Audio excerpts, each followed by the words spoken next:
Hi, welcome everyone. I am very excited about today's program, Techno-optimism, Are We Turning into Gods with Jason Silva. And Jason came to my attention through a friend of mine in New York as someone who is ecstatically inspired by a new relationship to the future, which I am a complete fan of. He sees unending and exciting evolution where that life is moving towards, and what he and Ray Kurzweil and others call the Singularity, which we're going to ask him about, so he can explain that to those of us who have a probably not complete understanding of what that means. From my perspective, in working with different levels of consciousness and depth, and working in the deeper part of where people can dissolve the separation and can learn how to have some metanormal capabilities that also feel like turning us into gods, hopefully. I'm very interested in some of the things that he has to say and how what's happening in the world and what's happening also that internally what can happen for people can start to come together to really create like the most mind-blowing new world that ever could be. So, Jason, as I want to talk about who he is a little bit, is a television personality, a filmmaker, and a philosopher. And he has described as, which I think probably captures it, we'll see as we get to know him, Timothy Leary, part Ray Kurzweil, and part Neo from The Matrix, which, having watched a number of his videos and his movies, that hits. A digital DJ and a remixer of optimism, with just different ideas and inspiration and science and technology and what's happening in culture. He's just fascinating, in as far as bringing a new way of seeing so that people can actually be excited about the direction that we're going instead of have some really big questions about it. So let me see if there's anything else I want to say about you.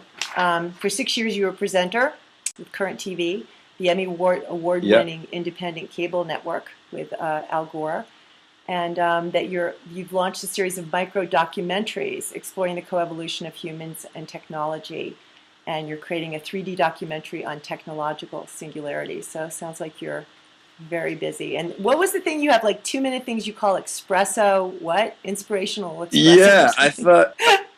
I love that.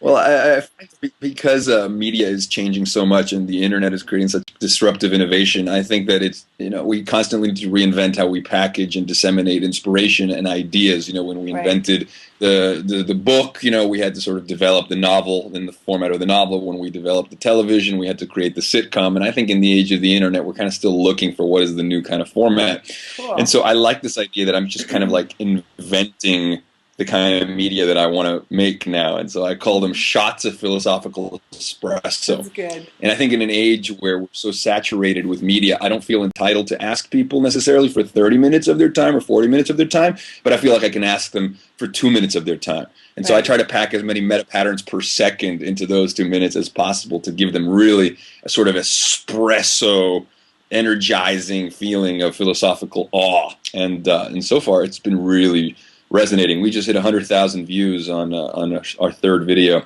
To understand is to perceive patterns, no less. And considering the sort of level and scope of these ideas, I think 100,000 is pretty decent. That's amazing. So it's definitely not a dumbed down way of trying to do anything. You're doing it at a very complex, high speed level. Because I watched some of them a few times to make sure that I totally got it. So, so some questions. So first of all, what is techno-optimism? And what is it, and why is that important? Well, I think techno-optimism is just a belief in the power of technology to help us transform our limitations and sort of transcend obstacles. Ray Kurzweil has this great line. He says, from the moment pretty much that we picked up a stick as cavemen, on the floor and used that stick to reach a fruit that was on a really high tree, we've been using tools to extend our reach and our sphere of possibility, to extend who and what we are. And so we should think of technology not so much as this separate artificial thing, but rather as scaffolding that extends our thought, reach, and vision. And sort of this idea that technology is a part of who we are. It's the mind externalized, transcending obstacles and limitations, and I believe that if you sort of you map all of human history, even with all the wars, even with all the genocide, even with all the death, there's been this kind of undeniable progress. You know, if you check out gapminder.com, Hans Roebling has this great visualization stuff where he shows just the rise in quality of life across the world, or Steve Pinker's TED Talk, The Myth of Violence, that shows you that the chances of a man dying at the hands of another man are the lowest than they've ever been. I mean, because the world is very connected, we're aware of all the messed up things that are happening around, and we will address those things. But the reality is that the world has never been better, has never been safer, has never been less violent. And we're, you know, now the rising billion coming online for the first time with their smartphones, joining the global conversation. I mean, things are just getting better across the board. And so techno-optimism is just a great term to say, I'm optimistic about the way that we will use technology to continue to transcend our limitations. Mm-hmm. Basically. And it's a certain expression of evolution, right? You know what I mean? It's kind of like evolution is now gone way beyond, you know, something that's organically just happening. Well, yeah, and this is not a new thing. I mean, one of the great lines, Terence McKenna, one of the great thinkers, you know, he wrote in Food of the Gods the emergence of language as really the first wireless information technology, right? From the moment that we invented language, all of a sudden we could exchange information wirelessly by encoding that information in vocal patterns and transmitting it through time and space. I could send pictures into your head wirelessly. That was the first time, essentially, that information could be exchanged without our DNA having to mix together. Because before that, it was just sort of genetic recombination in nature. Then it became ideas having sex. And essentially, from the moment that we invented language, biological evolution essentially ceased, and evolution became a cultural epigenetic phenomenon and started sort of going into hyperspeed. Now we take in matter of low organization. Matter goes through our mental filters, and it comes out in the form of space shuttles and 747s and iPhones. I mean, think of that. If you could see human progress as if through time lapse. And I say this all the time. Human progress through time-lapse photography would literally look like our dreams spill over from our minds and become concretized as these artifacts in the world, these complex artifacts that we engage in feedback loops with that then change and turn our thinking. So our minds shape our spaces, and our spaces return the favor, as Stephen Johnson says. And that feedback loop is continuing at an accelerating pace, and Kurzweil says it'll continue until the entire universe is at our fingertips. And I think that's kind of heroic. Yeah, These cosmic definitely. Revolutionaries that we are. Definitely. Triumph over disorder, triumphing over entropy. So we spoke a little bit before we officially started the call, and I asked you kind of like what got you into this whole conversation and this exploration of knowledge, and then, you know, like you said, sort of being a digital DJ and putting it together. So can you talk about that? Because I think that's really important. Yeah. Yeah, you know, I think it just started with love. I mean, I remember being like 10 or 11 or 12 years old and sitting in the bath and asking my mom about death, and she was explaining this thing called death. And you know, we grew up as secular Jews in Venezuela, so definitely the dread of mortality early on was haunting to me. I could relate to Woody Allen, and sure enough, upon discovering Ernest Becker's 1974 Pulitzer Prize-winning book, The Denial of Death, which really distills the human condition, I think, better than any work I've ever read. I mean, he basically says human beings are neurotic and haunted not by their sexual repression. They are neurotic because of their death anxiety, because we're the only species that is sort of cognitively aware of its mortality. I mean, he calls us gods with anuses. With our minds, we can ponder the infinite, yet we're housed in a heart-pumping, breath-gasping, decaying body. So we're godly, yet creaturely. And think of the cognitive dissonance. It's like everything and everyone we love will be taken away from us. Nothing is permanent. So we're just stuck in this fleeting, ephemeral, exciting thing called life, but surrounded by eternal nothingness on both ends. And so it's just like, I found that to be profoundly resonating with me. And I felt that, you know, Ernest Becker talks about the 3 solutions to the problem of death, you know, these illusions that are the necessary answer so that we don't go mad. And one of them he calls the religious impulse. The next one he calls the romantic impulse, where we deify our lovers. And the third one he calls the creative impulse, which is to create, to produce creativity in the world that symbolically sort of will live on when we're gone. And I feel that technology is the ultimate creative solution, because it doesn't just transform the world and create legacy, but it also actually extends our life. So it's the only real solution to this Interesting. death problem. It's like, oh, use science and technology to expand knowledge, to expand lifespans, to connect ourselves together, to electrify our thoughts, with the global brain, thoughts traveling at light speed, transcending time, space, distance. I mean, already 1.5 billion minds do their mind work in a shared, interconnected space that isn't space. Soon enough, we'll reprogram our biochemistry, quadruple our lifespans. I mean, we're essentially moving in the direction of, as Stuart Brand says, we are as gods and might as well get good at it. I mean, why settle for anything less? I will not go quietly into that good night, but instead rage against the dying of the light. I can't think of anything more heroic than to sort of rebel against the imaginary gods, and instead, having created them, we can become them. Mm-hmm. That's good. No, I get it. Let me just do one thing that I forgot. If anyone wants to call in and ask a question, they're more than welcome to do that. The dial-in number is 505-346-2928, and the PIN code number is 615107#. So if you want to call in, it's also on the website if you are looking at the website. So let me ask you a question, though. So I want to get more into the singularity and a million other things, but one of the things that I'm sure that you've pondered or engaged in is we still have the issue of human beings. You live in New York, right? Yes, sort most of the time. Brooklyn or something. Okay, so you live in a place with lots of human beings, trying to get along, and given the my work and what I've been paying attention to for a very long time is human beings. It's like how we have different levels of development from, like you were saying, because we're housed in bodies, we can have pretty low level drives, needs, Maslow's hierarchy of needs, and things that are extraordinary, can be used one way or the other, of course. That's not even a question. So the thing that I'm curious about, and you had talked about, and one of the things that I'd gotten completely obsessed with, which was the coffee houses in England. Do you know what I mean? Like realizing that whole story of the fact that instead of just bars and pubs, the fact that they had coffee and different people were coming together and they're talking and there's all this stuff happening, that actually the revolution probably came out of some of those conversations and that sort of development, because it definitely did. Yeah, there was a physical outer something that was constructing a way for human beings to come together to evoke something.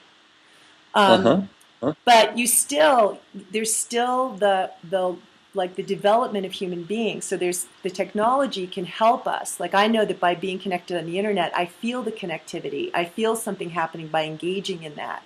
I know that, my son, who's, your age, was connected to the internet from 2. He can't write very well because he was typing. He was always typing on the computer. So there's a way that by interacting with something differently, your consciousness changes, right? Oh, yeah. Which you're saying. Yeah, but definitely. There's still the element of people's moral development and level of consciousness that still is interacting with these forms and machines and technologies, which can be obviously a big problem.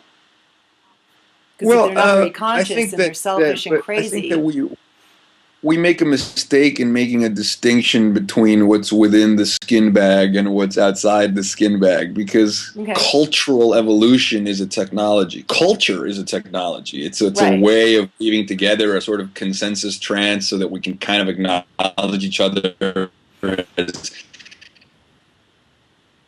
entities within a shared reality. Even though each of us live increasingly in our own realities, we're kind of respectful of the people that we live in. Language is a technology. Writing is a technology. I mean, I read somewhere that when we invented writing, I think Socrates used to say it would rot our brains to write things down, and so he was against it. He said, no, we have to just learn things and do our philosophical discourse out loud, because if we write things down, it's going to rot our brains. So there's a history of fear of new technologies and fear of how these technologies are going to transform us.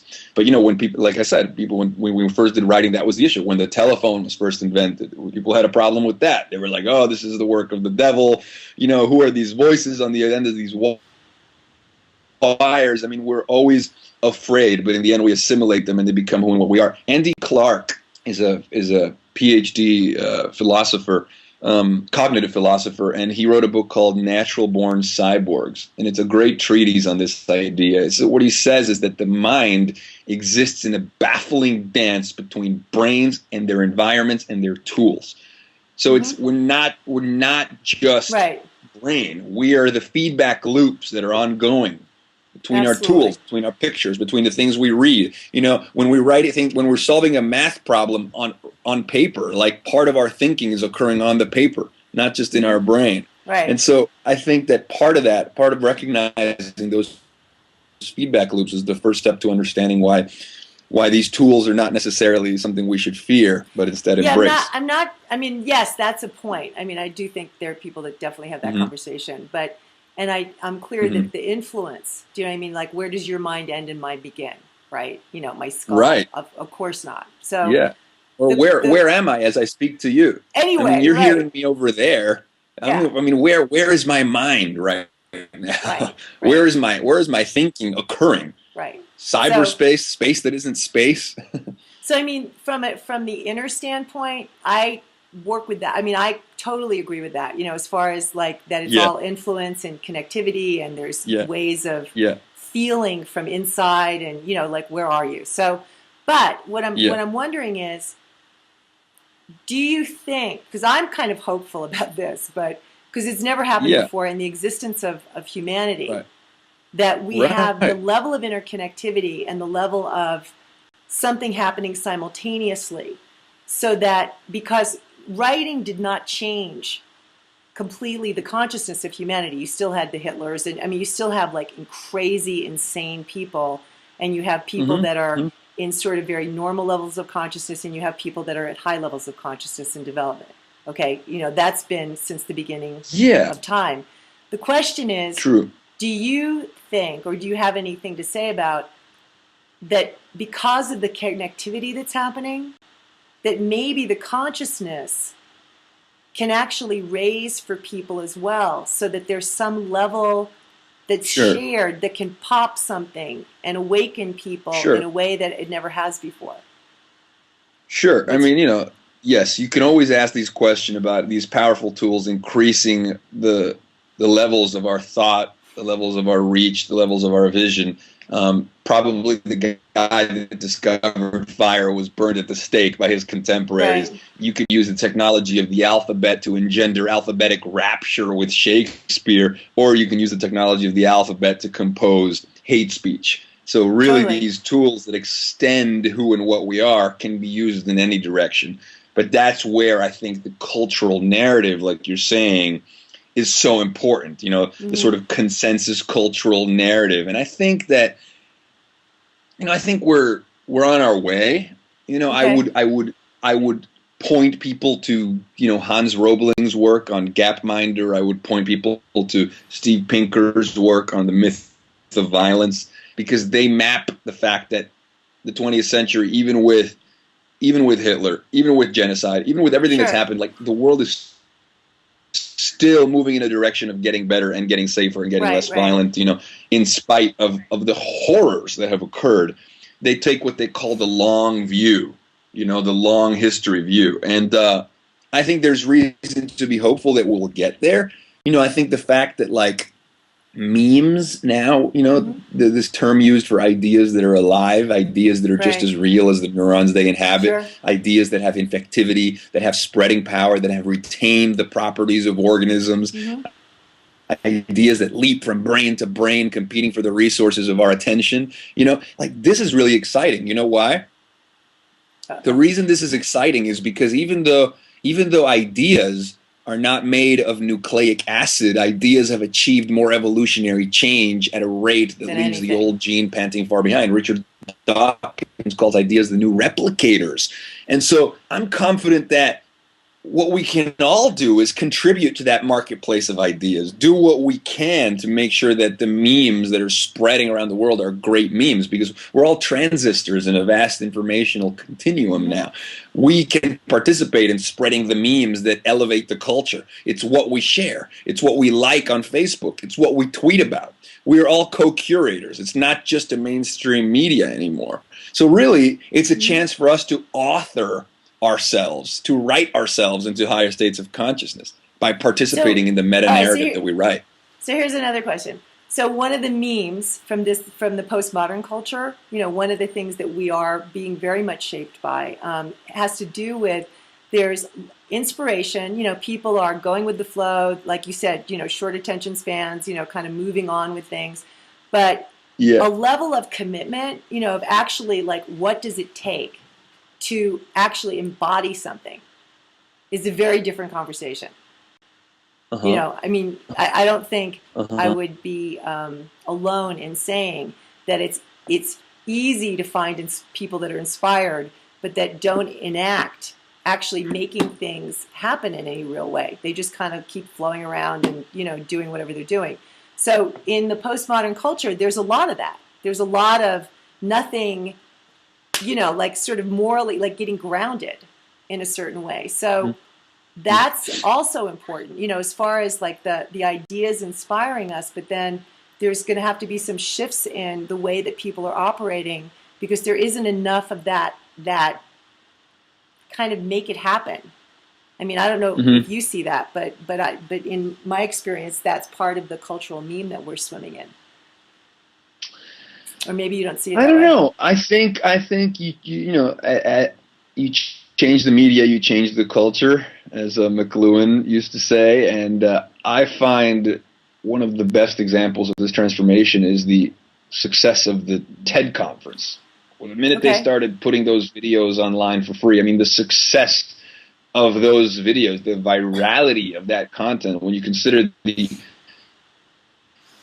erudition and the level of the scope of these ideas being put out in this format, and the fact that they're being so successful, I think gives humanity so much hope. I mean, it's like, wow.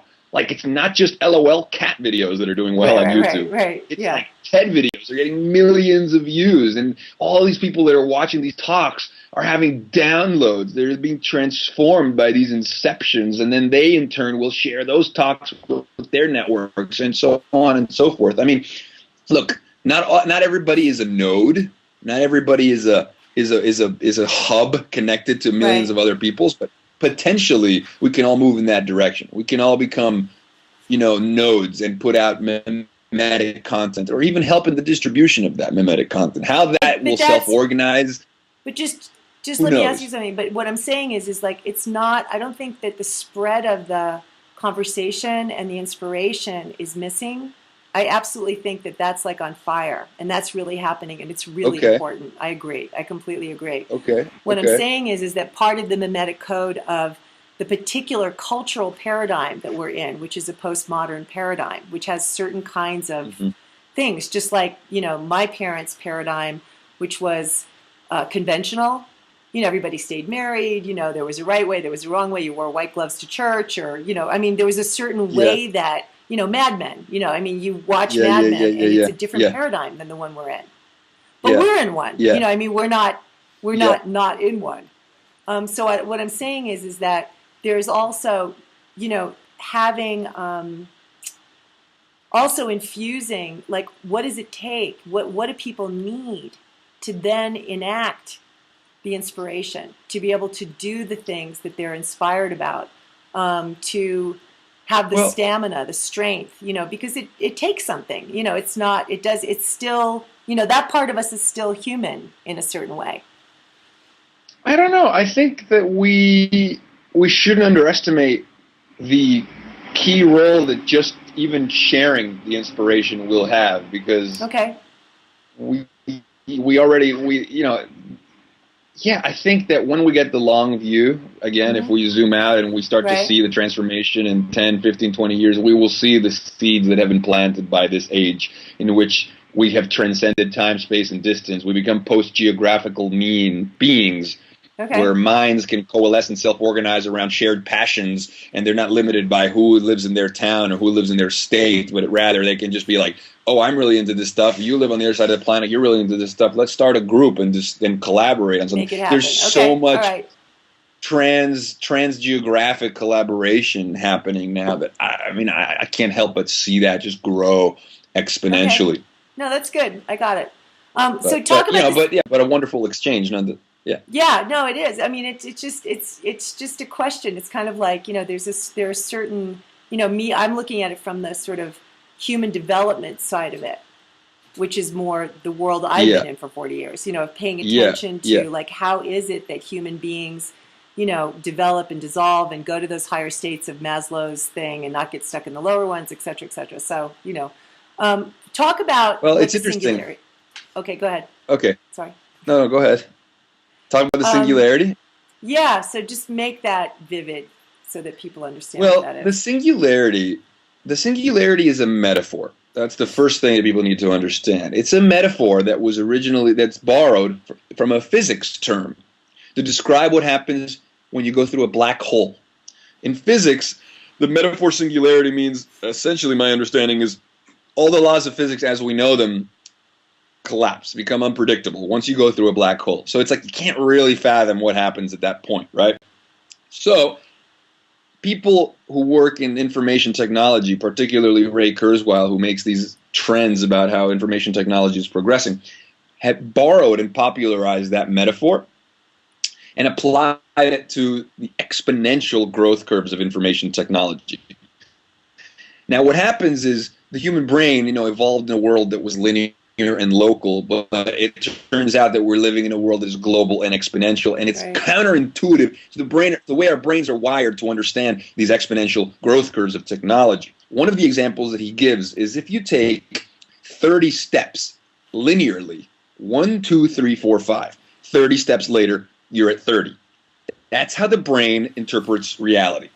If you take 30 steps exponentially, same 30 steps, but you do them exponentially, you go 2, 4, 8, 16. By the time you get to 30, you're at 1 billion. That's the difference. Right. That's the reason the cell phone in your pocket today, is 1,000,000 times cheaper and 1,000,000 times smaller and 1,000 times more powerful than a computer that was $60 million and half a building in size 40 years ago. A person with a cell phone in Africa today has better communications technology than the United States president did 25 years ago. But here's the thing. We're not done. Those exponential growth curves Right. continue to compound on each other and bootstrap on their own complexity. So where are we headed in 25 years? Blood cell-sized devices interacting with our biological neurons?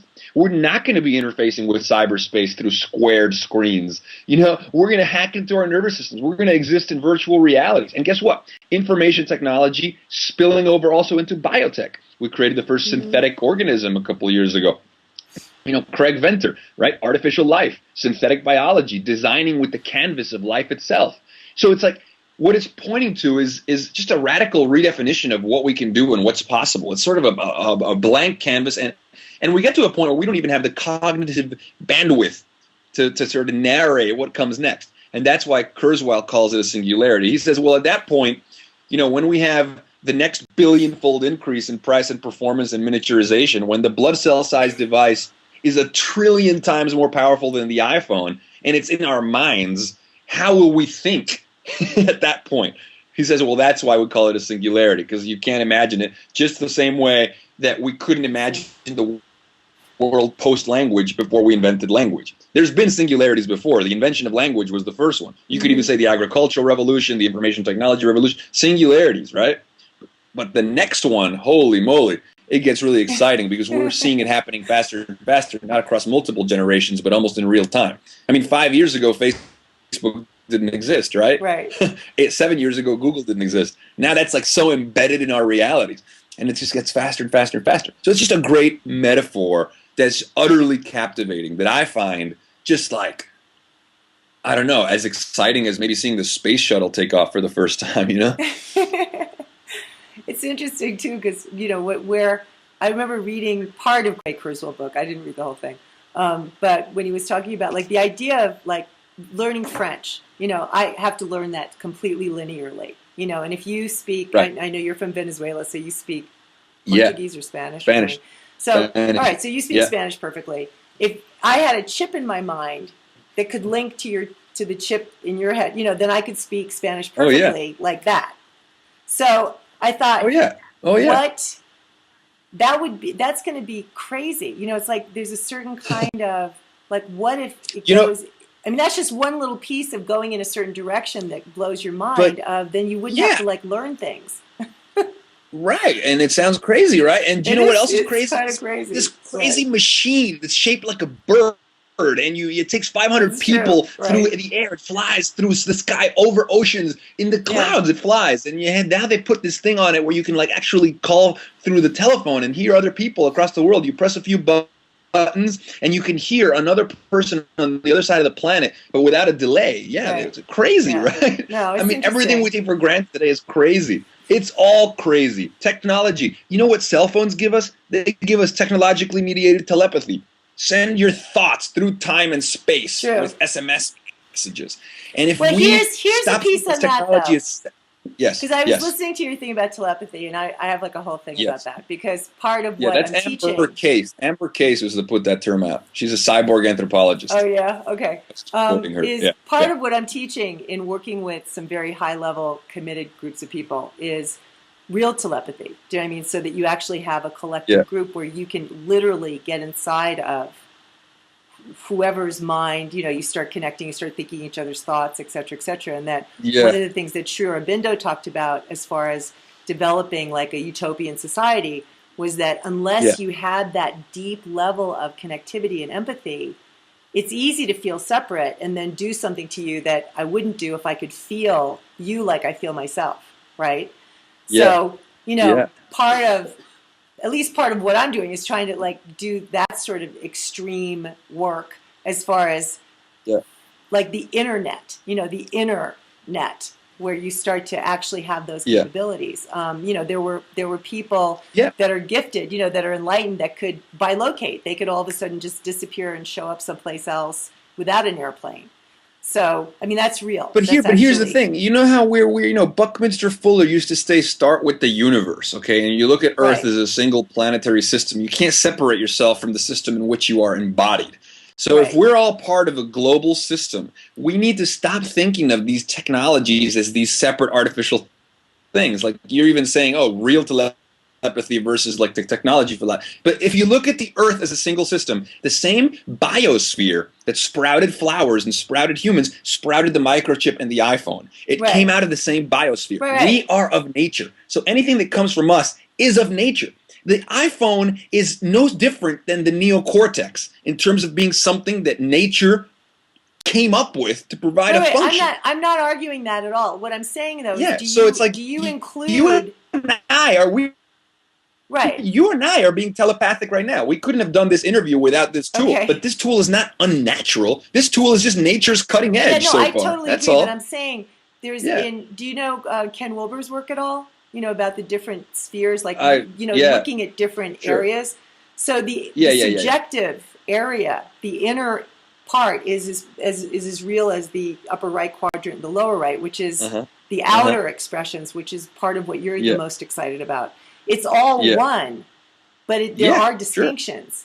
And so somebody who's got capacity to not feel like a separate self, a separate bubble that's using their phone, even though it's making them connected, is a very different consciousness than somebody who's literally connected and who can sense into things and has a sense of omniscience and is connecting with knowledge and stuff while using their phones too. Do you know what I mean? It's not separate, but I think the consciousness is also needs to be paid attention to, because if you have linear people using that stuff, what is that? That isn't necessarily a utopian world. I think, but I think that's why we have technologies like meditation, and we have technologies like yoga, and we have technologies like chemical technologies like psychedelic drugs, which are meant to be, people talk about teacher plants, and these symbiotic relationships we've had with psychedelic plants for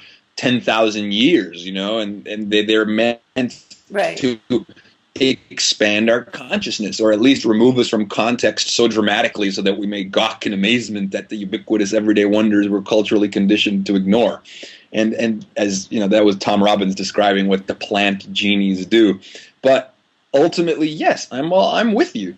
I mean, I'm with you. I think marijuana should be legal. I think people should expand their consciousness and self-medicate and do whatever they need to do. whether it's chemical technology or electronic technology, you know, it doesn't matter how you expand your consciousness. Just expand your consciousness. Yeah, I'm not and don't hurt anyone. necessarily. I mean, the chemical technology, I have some reservations about. Not that I didn't do the things, young, but there's certain things that marijuana does which affects human beings and their level of care. I mean, it actually shuts down a certain level of sensitivity and connection that's, relatively not useful, even though it's useful for other things. So, there's some distinctions in that. I think it just depends. What? It depends on the person. All of my heroes enjoy marijuana. Okay. Carl Sagan among them, who's I happen to sort of have a reverence towards when I see him ruminate on the cosmos, and I know that he used to self-medicate. So there you go. Yeah. Okay. To each his own, right? Yeah. But there is, to not leave out the development. Do you know what I mean? That there's human capacities and development that's also, got to be a part of this. And people's ability to not be linear.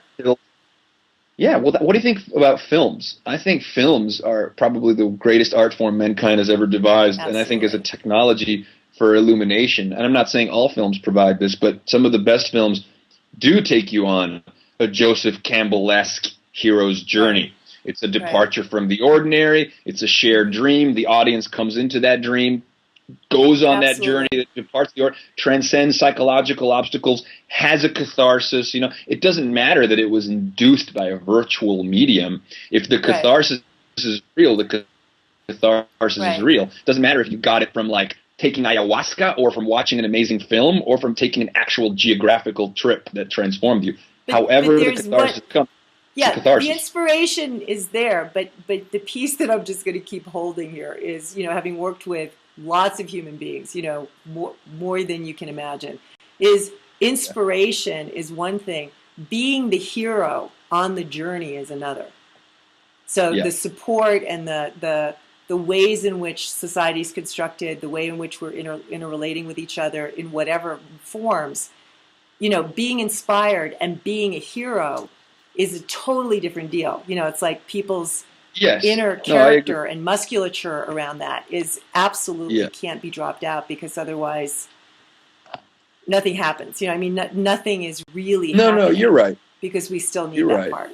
So, the hero part is really important. You got to get them inspired, but then you got to make sure that they, doing it is different than being inspired about it, or seeing a glimpse of something is fabulous, but then so what? It can not necessarily translate into anything. So, no, you're right. I guess it depends on the sensitivity of a person and their willingness to take that and apply it to their own lives and so on and so forth. Absolutely. To grab it and go is a whole different deal. So that's one of the things we got to keep that in the picture, because that's part of the postmodern thing is people don't keep that. That's for the next level. The next level of society, the next meme I'm interested in is all of what you're saying, and that human beings bring back online a certain kind of character, a certain kind of strength to be the hero. Because that's what we need is heroism and inspiration on every front that there could be on Earth. We need human beings that are like that instead of human beings that aren't able to meet it. So that's, that's my part. So I have another question, because also there's a level of what I've seen in just being with people is there's a level of responsibility, like being, like you were talking about the ability that we're manifesting things faster and faster, which I'd love for you to talk about. But it takes, you have to know, you have to be clear about what you're doing if you're going to be manifesting things really quickly. Most people don't have that much power, so they can't screw things up really badly because sometimes the things that they would manifest would not be necessarily the best thing at that moment. So what do you were talking about, how the speed of intention into manifestation. So talk a little bit about that, how that works with technology. Yeah. Well, one of my favorite lines from Rich Doyle, who wrote Darwin's Pharmacy, he says that dreams do not lack reality because they are real patterns of information. Absolutely. So that's really interesting. And, one of the things that human beings do is our ability to create virtual models in our heads, our ability to create virtual scenarios, virtual realities in our heads, combined with our modest-looking thumbs, was sufficient to usher in this secondary force of evolution called technology, right? And increasingly, our more powerful technologies shrink the lag time between what we imagine and what we can create. Because we could always, from the moment that we invented language, we could imagine and create. I mean, the pyramids, somebody imagined it and then engaged in slave labor and created those pyramids. But the difference is that now we're getting to the point that it's becoming like a time-lapse movie. It's like going into overdrive. The tools are so fast that the lag time between conjuring up the vision and instantiating it in the world is getting smaller and smaller and smaller. And eventually, when we're all in virtual reality, we're going to be living in universes that are rendered into being at the speed of thought. Absolutely. And we've been fantasizing about that forever. When we make, when we have these virtual reality scenarios and films and whatnot, we want to be in that world that we create and observe at the same time, like in the dreams and Inception, right? And I think we're getting there. I mean, already. I mean, how long does it take to manufacture a jet engine?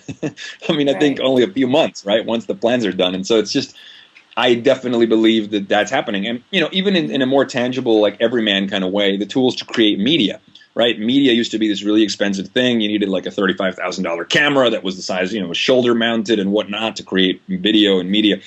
And now anybody, with less than $1,000, they can buy a high definition camera. They can buy their laptop with editing software that's super cheap. And all of a sudden we're all creators of media. We can all create mimetic content. And so the speed at which we can all output, creative work and realities in the world is shrinking and shrinking and shrinking. And that, I find that endlessly exciting because it points to the telescoping nature of the evolutionary paradigm.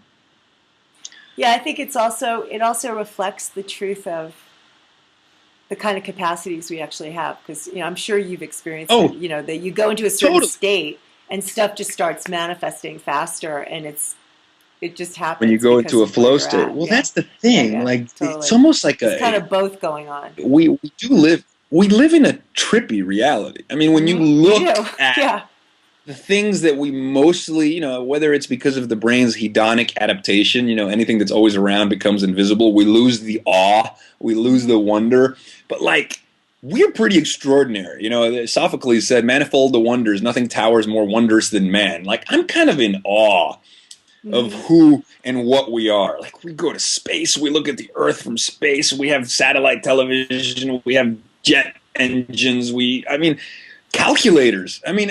Everything is astonishing to me. This conversation is astonishing. All the other minds that potentially are getting turned on from listening to us, even though I'm in my room and you're in your room. And how is this happening? We're not just creatures walking across the earth anymore. We're something else. We're psyche. We're mind. The noosphere. A new kingdom rises above the biosphere. The denizens of this kingdom, ideas. And one of the things I love about you is your it's kind of like if you have a god, it's the god of awe and wonder. Yeah, it's like bringing awe and wonder into the world. I need it. I need it. No, but you don't understand. I need awe the way people need food. Yeah. And I don't know where that comes from, but it's I love going to air and space museums. Yeah. I love looking at rockets and jet engines and big. You know how they say that something that's much bigger than you evokes a sense of the sublime? And certainly I get that from looking at a mountain also. But looking at things that are bigger than me but that were made by us is the ultimate thing. So watching an IMAX Hubble 3D film, knowing that we're looking at this larger than life universe through a tool that's floating in space that we made. See, I don't think of that Hubble telescope as this artificial thing. I think it's the eyes of humanity. We put an eye floating in space so we could look at the Earth. A collective eye. That's true. I totally get it. I could go on. One of the things from a metaphysical standpoint, I don't know if it's true or not, but there was a woman who was talking about the 10 different dimensions and accessing different dimensions, and we live basically in the three-dimensional universe, blah blah blah. But she was saying that one of the things that creates reality is people following their fascination. That there's something about fascination that really builds something in the ethers, that is obviously useful. And I think that that's true for, you know, Ecstasy. people have different fascinations, but there's something Yeah. about fascination itself that makes Well, something it useful might be happen. an evolution's secret weapon, like, you know, because we, you know, again, we're embodied in the universe, so we're made of star stuff. We are, Hmm. We are the you know, stars. the pull of the momentum that started with the Big Bang is still pulling everything that we're doing. I mean, we're free agents, but we're also living a universe that is expanding and has, you know, the energy that pulls, and so it's kind of like all these paradoxes are resolved. But maybe us following our fascination, what is really going on is just like Hmm. it's just like the sex drive. You know, it's just Yeah. like something that evolution evolving its own evolvability. It's just another way in which pull towards evolution works. Me What's following my the fascination is me participating in the evolutionary process. Well, the evolutionary, you know, from the teaching, you know, from, you know, I don't know if you've heard this, but you're speaking it, you're living it, you know, you're like this live Yeah. expression over there, is the evolutionary impulse is Eros, okay? It absolutely is Eros. It's the Big Bang in Right. motion. And when Right. people are Right. turned on to that, like you are, you know, like I am, it's like Yeah. the people I work with, they're Yeah. not trying to escape Yeah. life and existence by becoming totally Right. peaceful and getting out of the whole Right. thing. They're just like obsessed Right. with the creativity of it. Right. It's a non-dual state. I mean, it's actually a purely non-dual state. And so Well, you're exactly. like completely on that trajectory. And it's the sex drive, it's Eros. I mean, it's pure creativity. Totally. I mean, I I'm going to actually talk. You should wait. I have to tell you one other thing before you read whatever that is. Okay. Barbara Marx Hubbard. Do you know who she is? Who? Barbara Marx Hubbard.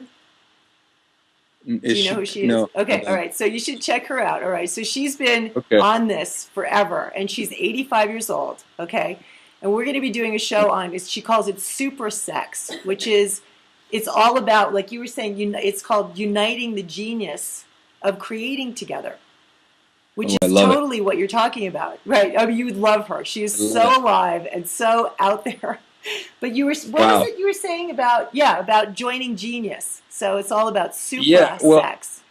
there's a book. It's called Technosis. Okay. Technosis. Okay. It's Oh, written yeah, by Eric great. Davies. It's an unbelievable book about the magic, myth, and mysticism in the age of information, and about how technology has always been associated with alchemy. You know, the iPhone as the modern magic wand and whatnot. But there's this scene where he's talking about inscribing the mind, you know, with the invention of writing. And he talks about writing is a machine. Over eons, human beings have invented widely different systems of visually encoding language and thought. And these various pictograms, ideograms, and alphabets have inscribed and reproduced using a wide variety of secondary inventions like ink, parchment, codexes, woodblocks, etc. And so you could argue that writing has become the most commonplace of information technologies, but it remains in many ways the most magical. Think about it. Brought into focus by properly educated eyes, artificial glyphs scrawled onto the surface of objects leap unbidden into the mind, bringing with them sounds, meanings, and data. And you only have to look at like an alphabet from like a different culture or country to realize that if you don't know the language, it just literally looks like scribbles. I mean, look at Chinese, Japanese, or Hebrew, Absolutely. and you're like, wow, Yeah, to uneducated eyes, it's just scribbled. If I knew how to read that, that would be images, sounds, meaning, texture. That's pretty magical. That's magical. That's great. Anyway, I could go on. This book is full I of know, crazy. it's great. So let me ask you a question. Is there anything, so what's on the edge for you right now? Like what's sort of on the leading edge of what you're discovering and that you want to, that you're exploring? Well, a lot of the stuff that I'm exploring in my videos is actually an attempt to capture the ecstatic state in real time. I mean, as you can tell, I get really excited by these ideas, but Right. I'm overwhelmingly annoyed by how fleeting those epiphanies are. Actually, the knowledge gained from the epiphanies is not fleeting, but what's fleeting is the biochemical euphoria Right. that the insight produces. You know, I get off on awe, then I come down and I got to go eat and I got to do errands and whatnot. And so what I'm doing with these videos is they're souvenirs. And these videos are me in the ecstatic state, mixing and remashing and recombining all these different ideas that are turning me on, but then immortalizing it with the camera. Another great tool, allowing me to own the moment and not give way to just disorder, but instead to say, no, no, no, that moment was gold. I'm writing it down. But the equivalent of writing it down in the 21st century is I'm making a video. I'm turning it into mimetic content so that people can live and relive what was otherwise a fleeting moment. And so that's what I'm doing with the videos, Cool. and I'm continuing Cool. to do that. I'm in conversation with several sponsors potentially about doing a longer series. But it's crazy how people have been really responding to this stuff. I mean, the videos were shown at the Economist Ideas Festival, the Singularity Summit, the Digital Life Design Summit in Munich, and now I'm getting invited to all these amazing places to speak. And all, I'm like, well, what am I going to speak about? Well, I'm going to speak about what turns me on, right? And so it's just kind of like, it's like following the pull of the fascination, like you were saying. I mean, that was a really good term. It's like, that's exactly what I'm doing. And, it's like tweaking my brain to stay on it all the time. And it's like I think we have our own like kind of barometer for that. Like we know when we're on the right path, when we're just like endlessly turned on. Mm-hmm. It's true. The minute that we're not, the minute the malaise kicks in, we're like, okay, there's something I'm not doing right in my life right now, because there's no reason not to be ecstatic. I mean, assuming we have our health and we're doing something that we love and making our contribution to the collective psyche, right? There's no reason not to be. The ecstasy is riding that evolutionary impulse. It's like when you're at the peak of it, it's always peaking. Yes. It's like tantra. Surfing it's like it's just going and going. There's no sort of end point where you then go to sleep. Exactly. So, exactly. So how do people get in touch with you? What's your website so that people can find you? I think, the best, I have a website now. It's called thisisjasonsilva.com. Also, That's my good. Vimeo page, all my videos are on vimeo.com/Jason Silva, Jason Silva. But of course, also Twitter is huge because it's the real-time communication. So I'm at Jason_Silva. Jason_Silva. Okay, great. That's my Twitter handle. And we'll put that also on the site so that they can find you. So just since we're going to have to complete in a couple of moments. So first of all, I want to thank you. What a ecstatic joy, and thank you for the engagement, too. I mean, thank felt you. Like we were really You're awesome. Engaging. Thank you. Okay, and then I need to just tell people, you're welcome. Totally. I want to let people know about the next conversation, so I need to just do that. The next show is on February 29th. And you'd like this too. I'm always pushing the edge, just so that you know. I mean, I'm a lot older than you are, but I've been insanely like this since I was 15. So it doesn't end, It just goes on and on. Thanks. It goes on and on. So the next conversation is with Martin Usick, and he wrote a book called Integral Relationships, a Manual for Men, which is interesting. So it's highly regarded by Ken Wilber. And we're going to talk about what is the very highest possibility for relationships. That's one of the things that I'm pushing is, normal relationships are just, exhausting and often very uninspiring. Like you were saying, like where you have to come down from that place and just walk around. Yeah. And it's like, what's the point? So for me, one of the things that I'm teaching in evolutionary relationships, what I'm committed to and what I've lived and what I'm always pushing for is the highest possibility of how can we relate to each other without going into those the muck and the mire of the more egoic power struggles and all the codependency and all the other nonsense. So we're going to talk about, what this deep drive in us to be in relationship where it can become more and more perfect and more perfect and more beautiful and more true and more just like in awe, like where you look over at the other person or the people that you're connected to and there is heroicism and you are inspired and you're just moved by who you are together, who you are individually, and you're going for it and going for extraordinary possibilities in being related that are like you just can't, you don't even know what planet you're on. So we're going to talk about that on February 29th. Somebody has their hand up. Well, okay. Oh, we have 5 minutes. Okay, so we have one question. So let's do that. Yeah. From Escondido, California. Hi.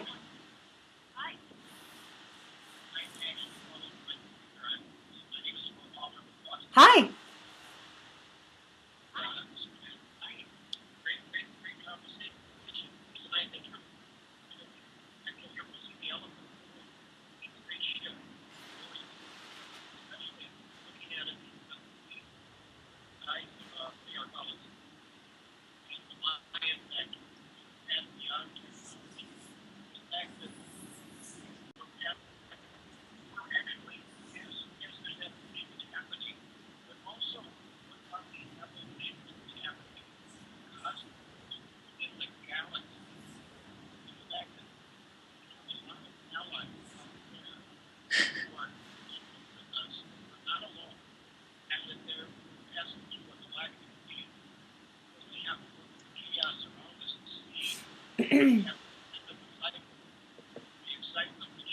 Hmm.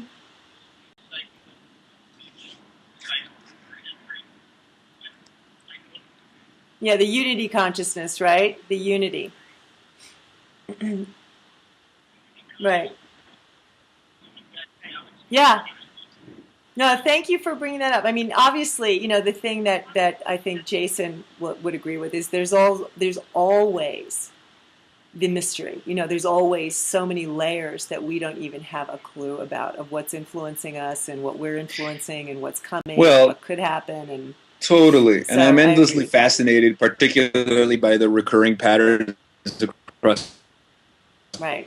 different scales of reality. I mean, it's the fact that the neurons look like the information sharing systems that Right. comprise the internet, which looks like the computer models of dark matter in the universe. They all share the same intertwingle filamental structure. Like, that's crazy. These persistent recurring patterns that continue across scales and sizes show that there's a book called Design in Nature, which talks about the constructal law that governs the design of all systems. They're all just trying to promote flow, whether it's a flow of information, a flow of electricity, a flow of water. That's why all the patterns look exactly the same. Very interesting stuff.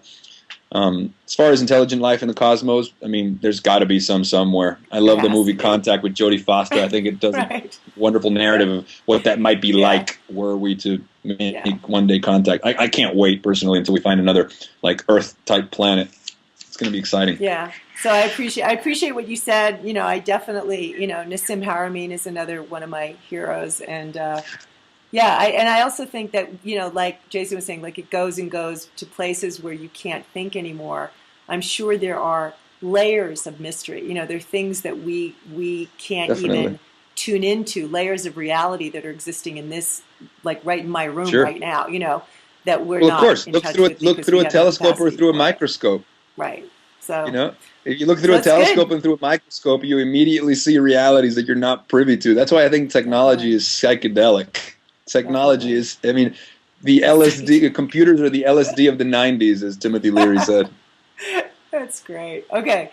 So thank you. I mean, thank you again. There's one other last thing that I just forgot to mention is there's a last opportunity in Santa Fe. Jeff Carrera, for those people that know, Jeff and I are teaching the internet. Okay, so the real, Cool. that inner connectivity Internet. in Nice. Santa Fe, Nice. March 9th, 10th, and 11th. And so Cool. just check out the website, and we're doing the live, kind of making it happen without technology, but we're using technology to get people to come. So anyway, thank you, Jason. Thank you, everyone. And we'll see you next time on the 29th with Martin Usick.